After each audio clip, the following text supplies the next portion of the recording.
Aziz do'stlar, siz bilgan va ishonch bildirgan Umbem klinikasi endi sizga yanada yaqinroq. Biz yangi filialimizni ochdik. Shu sabab yangi klinikamizda turli xil xizmatlar uchun 20% gacha chegirmalar taqdim etamiz. Marhamat, klinikamizga kelib, o'zingiz va yaqinlaringiz sog'lig'iga g'amxo'rlik qiling. Bizning yuqori malakali shifokorlarimiz quyidagi sohalarda xizmat ko'rsatishadi: stomatologiya, ginekologiya, terapiya, lor, jarrohlik, pediatriya, urologiya, UZI va boshqa yo'nalishlar. 5000 dan ortiq turdagi laboratoriya tahlillari olinadi hamda eng yuqori sterilizatsiya darajasi o'tkaziladi. Bizning manzil Moskva shahri, VDNX metro bekati, Kondratyuk ko'chasi 2. Telefon raqamimiz 8 925 103 22 55. Mutaxassis ko'rigiga oldindan yozilishni unutmang. Umbem klinikasi. Biz sizning sog'lig'ingiz uchun qayg'uramiz.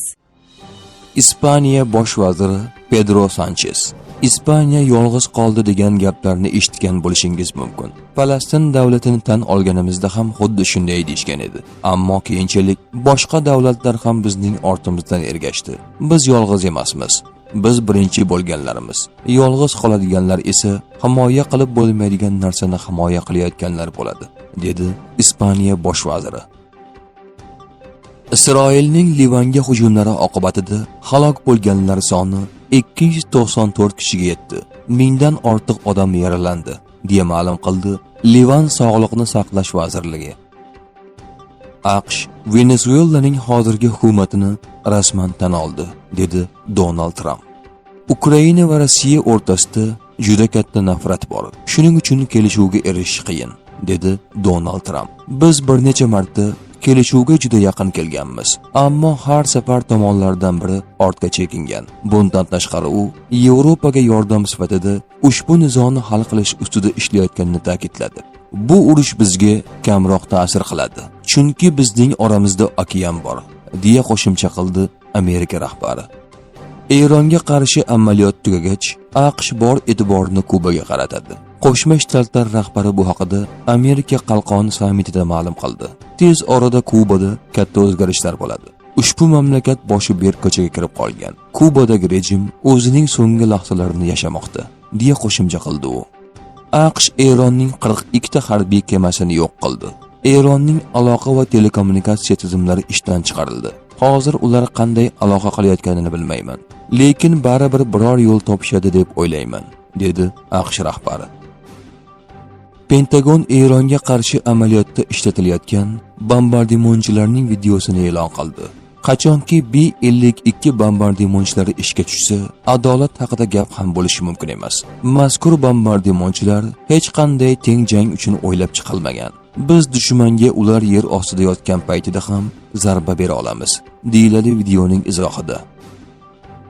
AQSh Eronda quruqlikda amaliyot o'tkazishga tayyorgarlik ko'rishi mumkin. Washington Post nashr xabariga ko'ra, shu hafta AQSh armiyasi Luiziana shtatidagi Elita 82 havo desant diviziyasi kutilmaganda mashg'ulotlarni to'xtatgan. Ma'lum qilinishicha, ushbu diviziya tarkibidagi 4,5 ming kishilik jangovar bo'linma mavjud. Maxsus kuchlar buyruqni olganidan so'ng 18 soat ichida dunyoning istalgan nuqtasida vazifalarni bajarishga tayyor bo'ladi.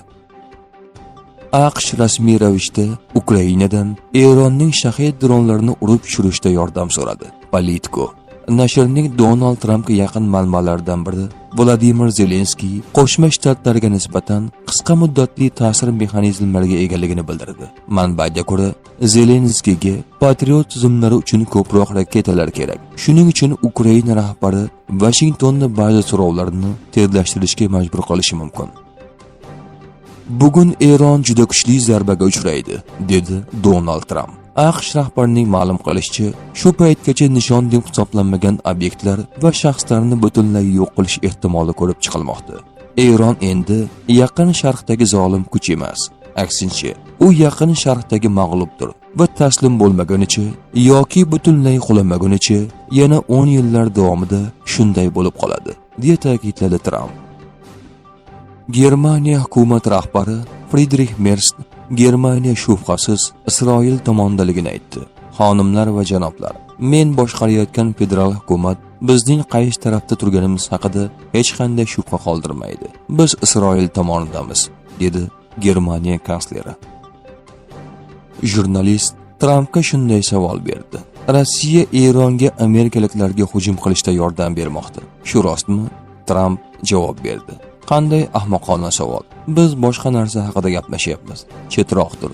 Keyingisi, dedi u.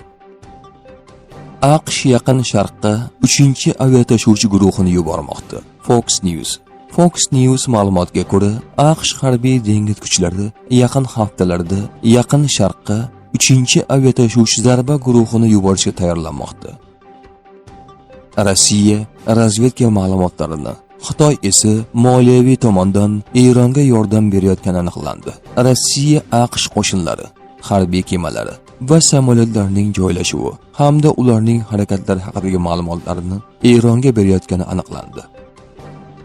Shuningdek, AQShda Xitoy ham Eronni moliyaviy yordam, ehtiyot qismlar va raketa komponentlar bilan ta'minlashga tayyorgarlik ko'rayotgani haqida razvedka ma'lumotlari mavjud. Biroq Pekin hozirgacha urushga ochiq aralashmagan. AQSh urush vaziri Eron haqida shunday dedi: Hech kim bizni xavf ostiga qo'ygani yo'q. Aksincha, biz boshqalarga xavf solyapmiz. Bu bizning ishimiz. Agar kimdir xavotirlanish kerak bo'lsa, bu o'zlarining tirik qolishga ishongan eronliklardir, dedi Pik Hexet. Harbiy jinoyatchi Putin Eronga razvedka ma'lumotlarini yetkazib berib, amerikaliklarni o'ldirmoqda. Rossiya ommaviy tartibsizliklar va o'lim uchun javobgar bo'lish kerak, dedi respublikachi kongressmen Jo Uilson.